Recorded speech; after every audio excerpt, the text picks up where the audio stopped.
2.400.000 Bank Orang Utan KSP ini.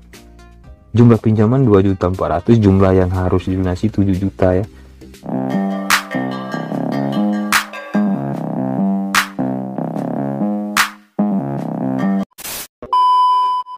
Selamat datang kembali di channel RG Official. Apa kabar kalian rekan-rekan? Semoga kalian sehat walafiat ya. Dan semoga Allah mempermudahkan siapa yang lagi terjerat di pinjaman online ya. Di sini kita akan menjelaskan aplikasi Kantong Cash ini. Aplikasi ini benar tidak berizin di OJK ya. Bisa kalian cek di list OJK di situs resminya. Ini pencairannya sangat cepat sekali ya. Bahkan rekan kita itu hanya membutuhkan KTP dan memegang KTP, aplikasinya langsung cair secara beruntun ya, seperti aplikasi yang sering kita bahas sebelumnya. Jika kalian yang belum berlangganan di channel kita, silahkan dukung kita dulu ya. Subscribe channel kita, hidupkan loncengnya biar kalian tidak ketinggalan apapun update terbaru dari kita ya. Di sini langsung saja kita buka ke aplikasinya. Ini ya, ini yang belum lunas ya.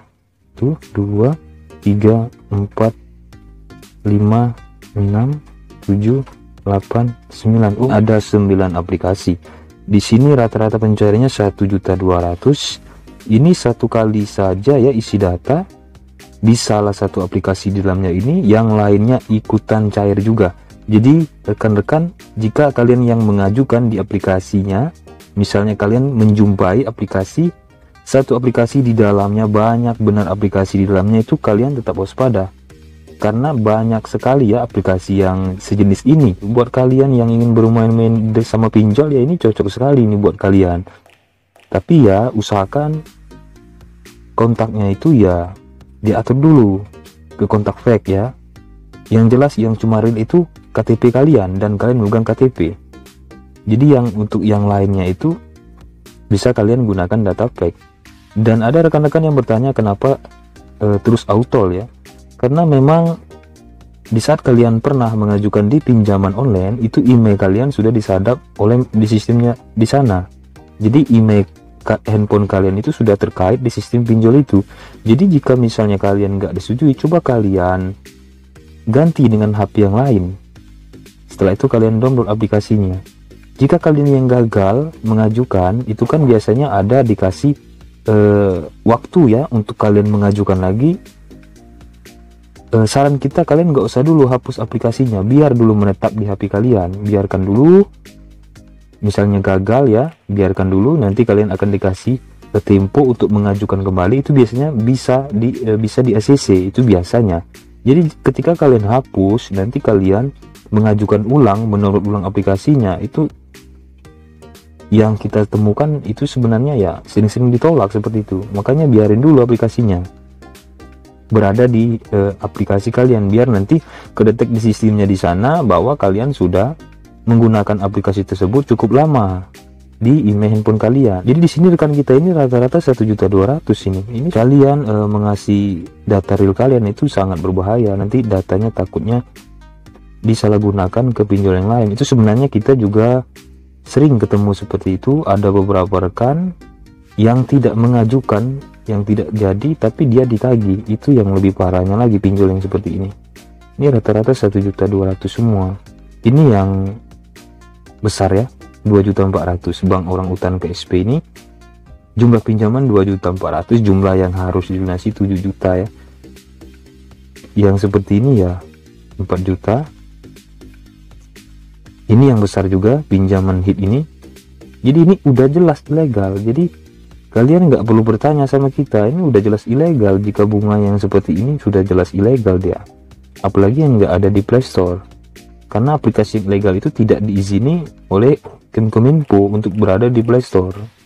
Jadi ini ya rata-ratanya 1-2. Jadi tujuan kita di sini sebenarnya ya, hati-hati buat kalian mengajukan di aplikasi seperti ini. Sebelum kalian terjerat disebar data, jika menggunakan data real, jadi kalian waspada ya. Jadi kebetulan nanti jika ada rekan-rekan yang mencari pinjaman online ketemu video kita ya, mereka jadi nggak jadi ya, karena kita update video bahwa kita menjelaskan aplikasi ini seperti ini. Satu aplikasi di dalamnya ikut pencarian lagi. Ada beberapa rekan kan yang nggak terima, ada juga beberapa rekan yang senang ya, karena semuanya pada ikutan cair, karena mereka ya berani, mentalnya kuat, mereka siap disebar data, jadi mereka suka aplikasi yang seperti ini. Ada juga beberapa rekan yang tidak kuat mental ya, mereka tidak diterima. Mereka tidak terima atas pencairan yang sebanyak ini, karena mereka cuma mengajukan di satu aplikasi ya, yang lainnya ikutan cair. Ada beberapa yang tidak terima. Jadi buat rekan-rekan yang memang sengaja mengerjakan pinjol, mereka senang sekali seperti APK seperti ini. Jadi konsekuensinya ini yang sering ditanyakan ya, bagaimana jika gagal bayar? Ini sebenarnya jika gagal bayar kalian tidak akan didatangi.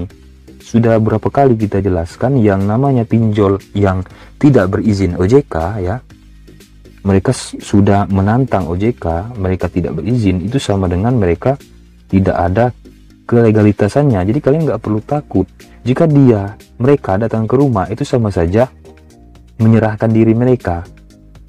Itu sama saja menyerahkan diri mereka ya, bahwa mereka mengasih tahu keberadaan operasinya di mana, kegiatan di mana. Itu tak akan mungkin mereka datang. Jadi kalian nggak perlu takut. Jadi konsekuensinya cuma data kalian disebar. Masalah hukum ini hukum perdata, bukan pidana ya. Jadi itu cuma kerugian kalian disebar data, itu cuma, yang lain itu tidak ada. Karena mereka ini tanpa sepengetahuan kalian, apalagi yang rekan kita ini, bagaimana dia mau membayar sementara dia tidak mengajukan di semua aplikasi, sementara bunganya tidak jelas, temponya tidak jelas. Tiba-tiba nanti penagihan dia diminta segera dilunasi, dia diancam, diintimidasi. Siapa sih yang mau bayar? Jika seperti ini menjebak. Tanpa disetujui semua aplikasinya, kok yang lainnya ikutan cair, terotomatis gitu ya. Jadi siapa sih yang mau terima yang seperti ini? Tentu ya setiap orang pasti nggak terima dengan apa yang ditagihkan oleh DC-nya. Tiba-tiba menagih saja, menteror, mengancam, sementara mereka tidak mau mendengarkan penjelasan kita ya. Jadi ya percuma saja menurut kita, nggak usah ditanggapin saja, ganti aja nomor, udah beres gitu aja. Untuk jaga-jaga biar datanya lebih aman, lapor saja ke polisi. Jadi seperti itu aja, nggak usah kalian terikut apapun drama dia, ancaman dia, nggak usah terikut. Jadi itu saja yang kita jelaskan untuk saat ini ya. Jika rekan-rekan yang ingin bertanya, silakan tinggalkan di komentar ya. Terima kasih yang sudah mendukung kita selama ini ya. Itu saja. Assalamualaikum warahmatullahi wabarakatuh.